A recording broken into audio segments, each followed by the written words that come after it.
development. We had a mining industry, and the Honorable Minister of Mines, Honorable Chitando, was able to interact with a lot of British investors who have invested in the mining sector, and those who are expanding their investments in the mining sector. And of course, this time around, we are delighted to welcome the Honorable Deputy Minister of Mines and Mining Development, Honorable Kambamura.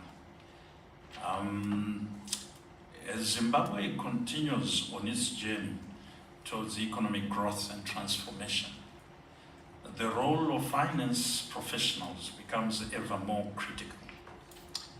Chartered accountants are custodians of financial discipline, transparency and accountability, principles that form the bedrock of good governance and sound economic management. Your expertise is vital, not only in corporate boardrooms, but also in public institutions, where fiscal responsibility must align with national goals. In you, we find partners in building trust and faith in our financial systems, partners who help safeguard our resources and drive informed policy making. And of course, for me, I speak from a bit of experience. I've worked with quite a few of you, among you, in looking at the financials of various entities in pursuit of either JVs, joint ventures, or public-private partnerships. And I know that it is extremely important as the process looks at whether it's an information prospectus on a corporate entity. Your work, professional work, is critical in the due diligence that is carried around identifying the opportunities that may prevail. In an increasingly globalized world, our financial systems are affected by developments beyond our borders, such as seismic geopolitical changes and their impacts on tariffs, interest rates, commodity prices, or technological innovations. Yet it is your role as professionals grounded in Zimbabwean and regional realities to translate these global trends into actionable strategies that support local resilience and prosperity. I therefore urge you to remain robust and agile, to adopt and adapt international best practices through global benchmarking, and to guide businesses through the complexities of our evolving regulatory and economic landscape. The fourth industrial revolution, digital transformation, and artificial intelligence, some are already talking of super artificial intelligence, are not just buzzwords. They are shaping the future of your profession. And as Zimbabwe engages with these emerging disruptive and transformative technologies, it is imperative that we build a financial community that is technologically savvy and proficient, ethically grounded, and globally competitive. I'm delighted to say, I was saying to the president of the Institute just earlier on that in our discussions and engagements, whether it is in the city, the financial district of London, or elsewhere in the corporate world, there are many many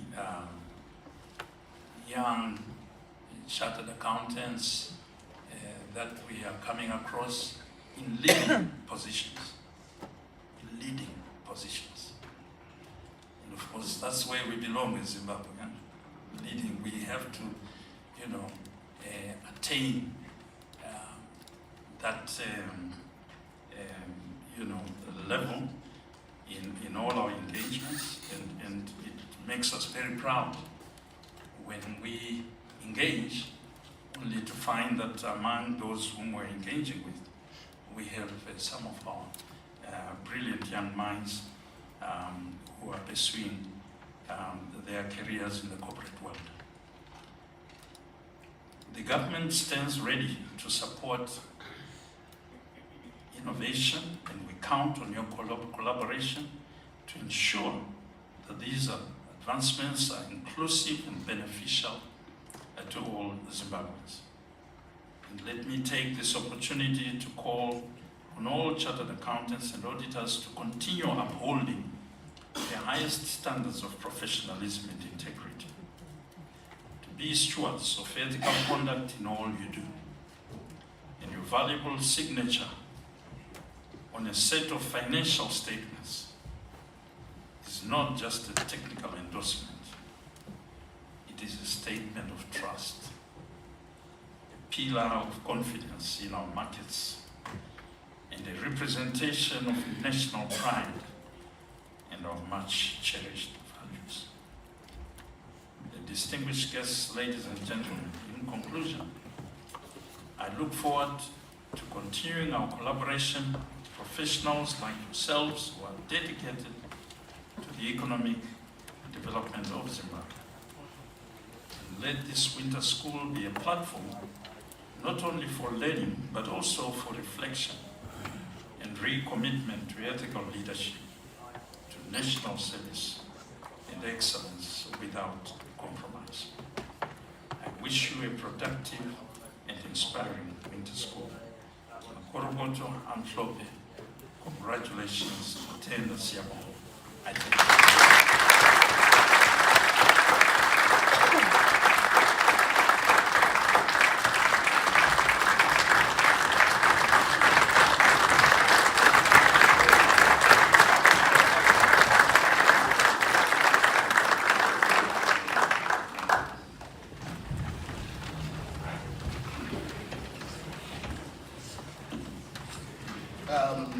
A big thank you to the Ambassador once again for such an excellent keynote address, and for giving us another call to keep our linkages going.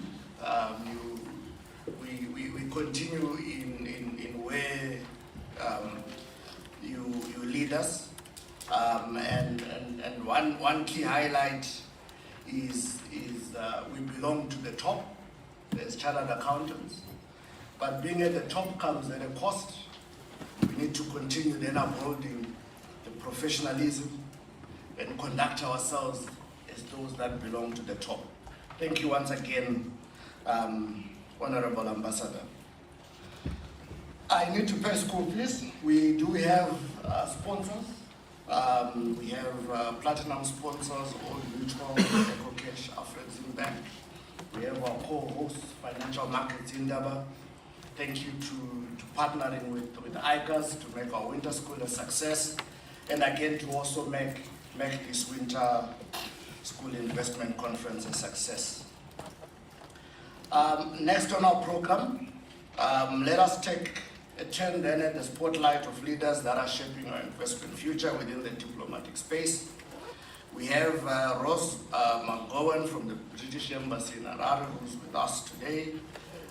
His day-to-day focus is on British trade and investment within the diplomatic mission, and he will guide us through the lens of trade and investment, and hopefully closing the gap between capital markets and diplomacy. Help me welcome Ross to the podium.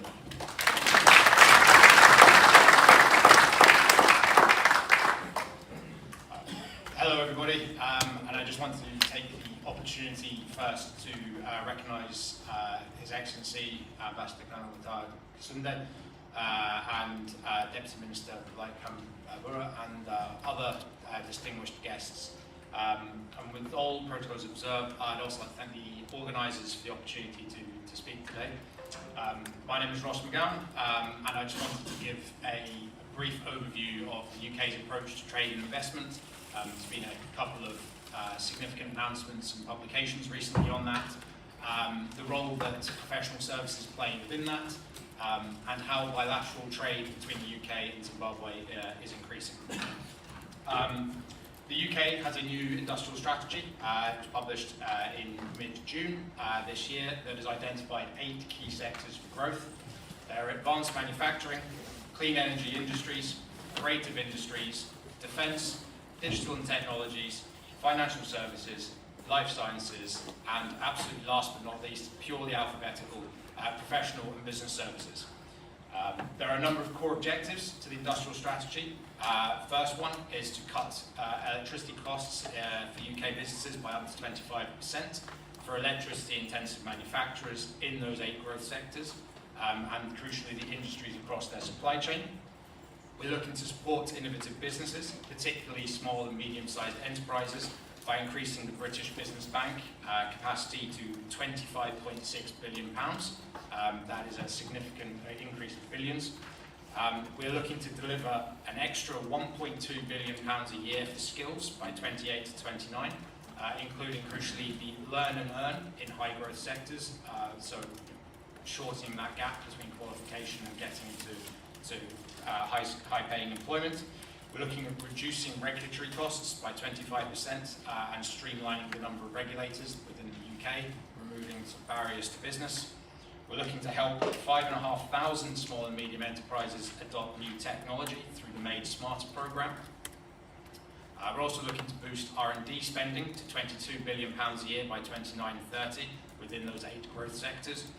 And we're also looking to attract top global talent via visa reforms and a new global talent task force, looking to identify those sort of leaders across the globe and making it easy for them to come and be leaders within the UK economy. We're also looking to deepen economic partnerships through collaboration and reform public procurement, including reducing barriers for small and medium enterprises looking to get into government contracts and make it easier to access the benefits there. We're also looking to support cities and regions through the Office for Investment and the British Business Bank. A crucial part of delivering on those objectives for the industrial strategy is the UK's trade strategy. Followed hot on the heels, I think we were the day afterwards. I think there were straws drawn to be which came first. It is a new comprehensive plan that looks to stimulate economic growth in the UK by boosting exports, supporting those economic growth sectors, and improving trade mechanics through digital solutions and customs modernisation. The strategy acknowledges that UK trade has suffered and the need to capitalise on our strengths, including professional services, digital trade, technology and clean energy.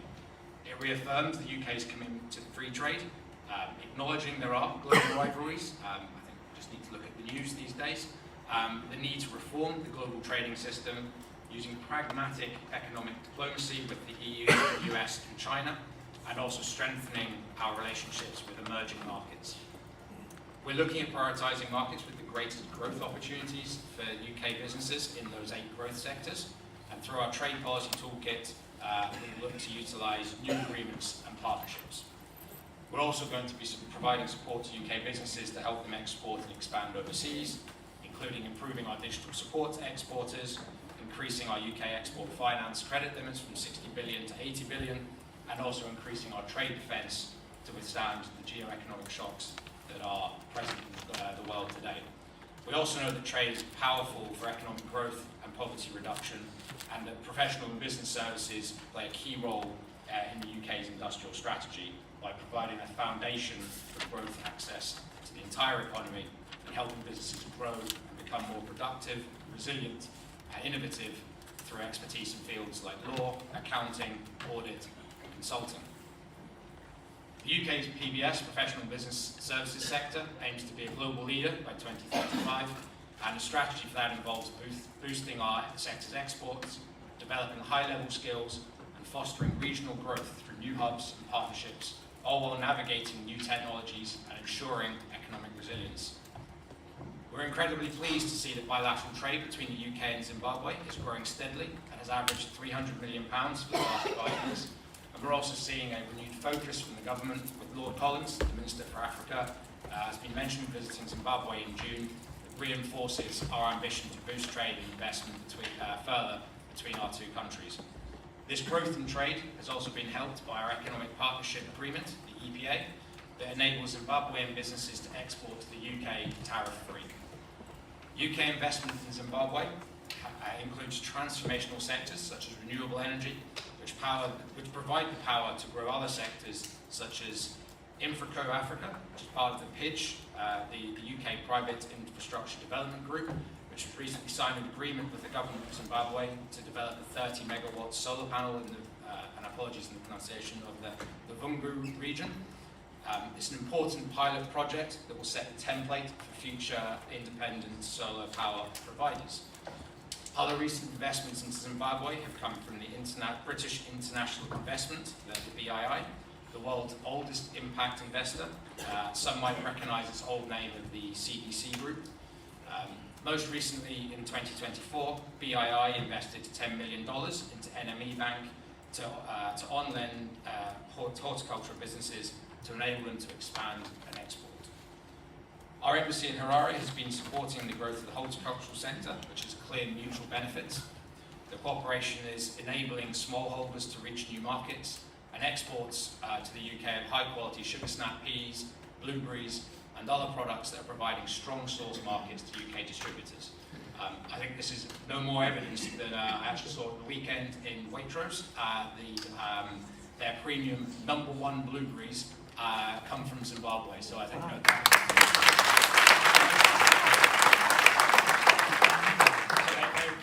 they were swiftly purchased, as there may not be any left in the supermarket.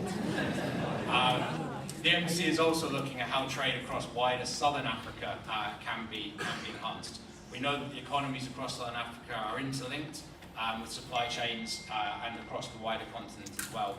So we're looking at how we can speed up and reduce the costs to trade that is in all our interests. And of course, whether we are talking about trade or investment in energy, agriculture, mining or retail, none of it is possible without a strong professional services sector. And it's been great to see leading firms in accountancy and audit such as BDO and Grant Thornton operating in Zimbabwe, helping to strengthen those ties. Linked to the professional services sector, one of the core commitments within the trade strategy is establishment of a new recognition agreements unit that is specifically focused on helping UK regulators identify opportunities to deliver on mutual recognition agreements and increase partnership between UK regulators and regulators in partner countries. When this is combined with the new Ricardo Fund, which is looking to provide support to regulators to ease regulatory barriers globally, by providing funding and market shaping and facilitative routes, we continue to look forward to growing trade between our nations globally. I'm conscious that we're due to, I love the description, there's a health break, we're running slightly low, so I will bring to a close, but I look incredibly forward to speaking to as many of you as I can. I look forward for our two countries working together to continue and grow and develop the opportunities between both of us. Thank you very much for the opportunity.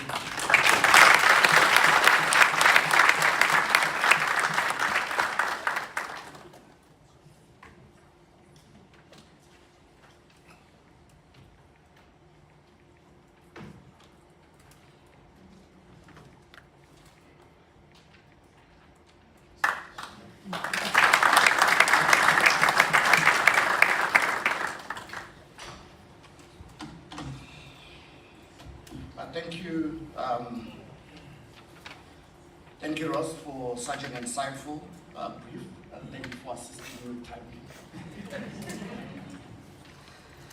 We'll definitely make contact with you. Unfortunately, no time for questions and answers, but he promised me he's there the whole day today. He's opened up his calendar for us to have one-on-one sessions. Next in this segment, we are joined by a seasoned executive whose organization is woven into the economic fabric of Zimbabwe. They also happen to be our platinum sponsors to this winter school. Help me welcome Takura Mnekunye, who is the Group CFO for Old Mutual. And Ikas, again, not forgetting to thank you for signing the check for sponsoring.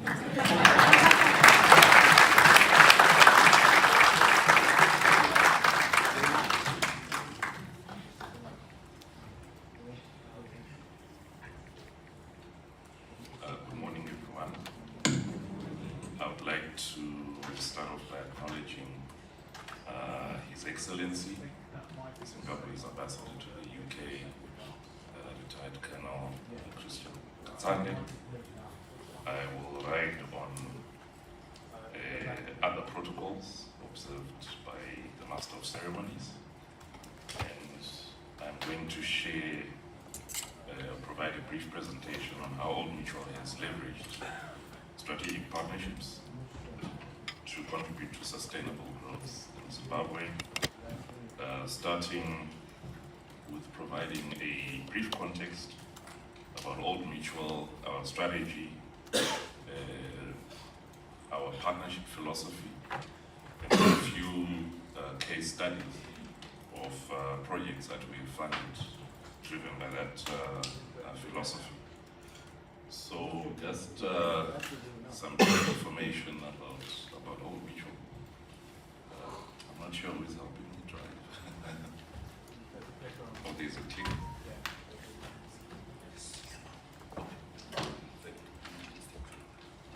Thank you.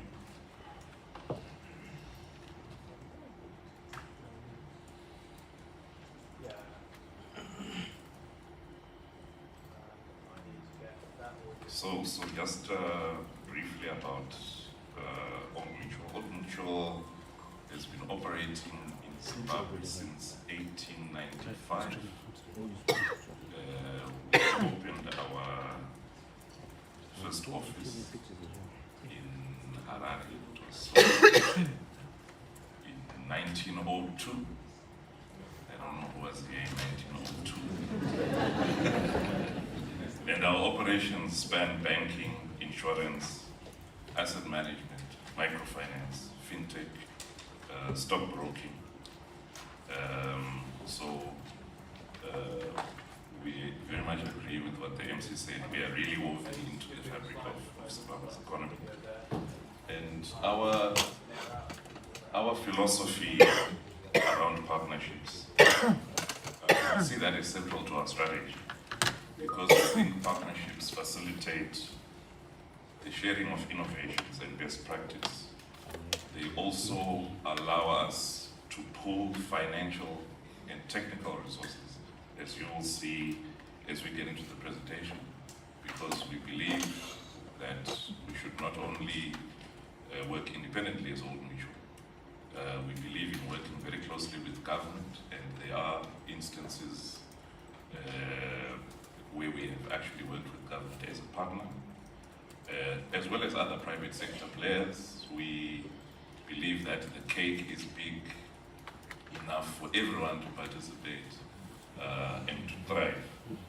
But we also see partnerships as very key in empowering us to contribute meaningfully to Zimbabwe's national development goals, particularly NDS 1 and NDS 2. With regards to the broader sustainability framework, previously we have defined our philosophy in terms of a responsible business framework, but more recently we have integrated and linked this into a sustainability strategy anchored on 3 pillars. Firstly, financial wellness, which includes financial education, financial inclusion, which entails bringing previously excluded groups into the formal financial system, as well as empowerment to support entrepreneurs, startups, and so on. Our second pillar is responsible investments, and this is where we have integrated with the ESG, environmental, social, and governance criteria. and the prioritization of investments that contribute to long-term sustainable growth. The other day we heard the speaker talking about sustainability being about ensuring that future generations are able to meet their own needs without the current generation compromising the ability of those future generations to meet their needs. And this is what we're all about. Climate action is a core pillar. We are committed to decarbonizing our operations and also supporting our clients in that transition. And we are deeply aligned and have been working closely with the United Nations offices in Zimbabwe around sustainable development goals, thereby ensuring our efforts contribute meaningfully to global and national development priorities. So I will now take you through some case studies showing how our partnerships have developed value over time. And just a teaser there, we are a significant player right now, an investor in the solar and renewable energy space. But starting off with in supporting the broader education agenda, we invested $16 million into the development of Sim Campus, which is purpose-built student accommodation in Bulawayo. This facility houses over 1,000 students and is complementary to the technical and tertiary education institutions that have been growing in Bulawayo. This investment, and I spoke about partnerships, we made it in partnership with the Infrastructure Development Bank of Zimbabwe, as well as other players in the long-term savings and insurance sector. The next slide talks to the decarbonization agenda. Starting 2021, we commissioned a 0.6 megawatt solar park at our head office, which marked a significant milestone in reducing our own carbon footprint. And building on this momentum, our banking subsidiary, which is CABS, has also commissioned this year its own 0.6 megawatt solar plant at its head office. So this is our small contribution beyond just being a broader investor in the economy to reducing carbon footprint. We have built significant investment capability in the renewable energy space.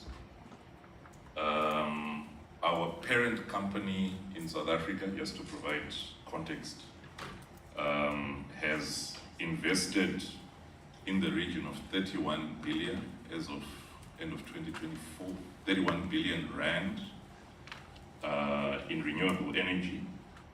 As Old Mutual Zimbabwe, so the Zimbabwe business, we have invested over $50 million in renewable energy investments in solar and in hydro, generating over 42 megawatts, which is now being added to the national grid. And our renewable energy assets, as Old Mutual, where we are present, contribute over 60% of the total energy supplied to the grid by independent power producers. And as part of that, we commissioned a 25 megawatt solar plant in 2024 in Nyabira. And this was in partnership with, again, several institutional investors. His Excellency, our President, Dr. Eden Nangaba, participated at this event, and we were very honored to host him. The next project is Great Zimbabwe Hydro in Masvingo, which was commissioned in 2024, creating over 600 jobs. And that is actually our second hydro project since we started on this journey. We have Sol Gas solar project, 5 megawatts in Wange. We have, that was our first hydro energy investment. Kupinga hydropower plant in Manyikaland. It is situated right on the border between Chipinge and Chimanimani districts, 1.6 megawatts. The engineers tell us that this power plant alone is sufficient to provide electricity 24 hours a day to the town of Chipinge, as well as the surrounding Middle Sabi farming area, for those who know the area. So, you know, this is something that we're very proud of, and we are looking to do more of these in the future. We additionally have invested in the tourism sector. One of our flagship projects is Palm River Lodge, which as of 2024 received 5-star accreditation. It is an eco-friendly hotel in Victoria Falls. We developed it together with a leading local hotel operator, and in keeping with being environmentally conscious and responsible, we are advised that in the whole construction process of this lovely hotel here, only 1 tree was removed.